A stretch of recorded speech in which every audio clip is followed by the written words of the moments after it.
friends, shalom to you from Benyahu, a priest of sacred name Messianic Community Bangalore, India. Today I am going to bring a message on Passover. Here you will find the sacred meaning of the Passover. Since many years we have heard about the Passover feast of Jewish people.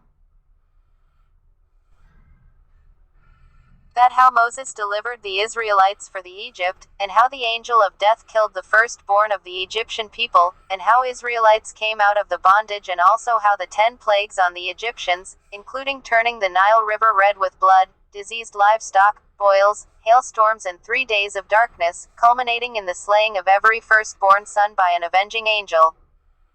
These story we have heard again and again. But today I am going to bring some different kind of sacred message to you. So let's start. Paul says, keep your mind on the higher things, not on the things of earth. Colossians 3:2. In another verse Paul says, so let us stop going over the basic teachings about Messiah again and again. Let us go on instead and become mature in our understanding. Surely we don't need to start again with the fundamental importance of repenting from evil deeds and placing our faith in Elohim. Hebrews 6:1. Here I want to tell you, brothers and sisters, let us forsake all the basic and elementary teachings and let us try to decode the spiritual things which are full of mysteries. Since 2000 years preachers are preaching in the church the same basic things by which we cannot think further deeper things. We have heard the following things till today. For example, Messiah was born, he did miracles, he spoke parables, he died, he resurrected, he ascended, and he will come back to take us, etc. Now my question is, do you know more than this? There are more mysterious things in the Bible. Jewish people are still relying on the basic things of Talmud and Torah and waiting for their Messiah. I find all these things are physical and basic things. We need to go more deeper and find out the mystery. Bible is an ocean and we need to dive more deeper and find out the diamond and more precious stones. Now let us discuss about the real meaning of Passover. Point number 1.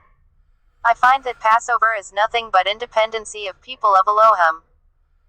Israelites were in the bondage as a slave for long time. But finally they cried and prayed with groaning. And Elohim heard their prayer and raised the deliverer by name Moshe, and Moshe has guided them till Mount Nebo. After that Joshua the son of Nun has led them up to the promised land Canaan. Here we see that Moshe symbolizes the prophets. Joshua the son of Nun symbolizes our Messiah. As Moshe cannot lead Israelites to the promised land Canaan. At the same way the prophets cannot lead us to kingdom of heaven. Joshua the son of Nun has led Israelites to the promised land. At the same way our Savior Messiah will lead us to the spiritual promised land that is heaven. In this story of Passover I understand that the children of Elohim should not be the slave of Egypt, but they should be an independent people of Elohim. Here Egypt symbolizes the cruel world. Point number 2. Why should we be an independent?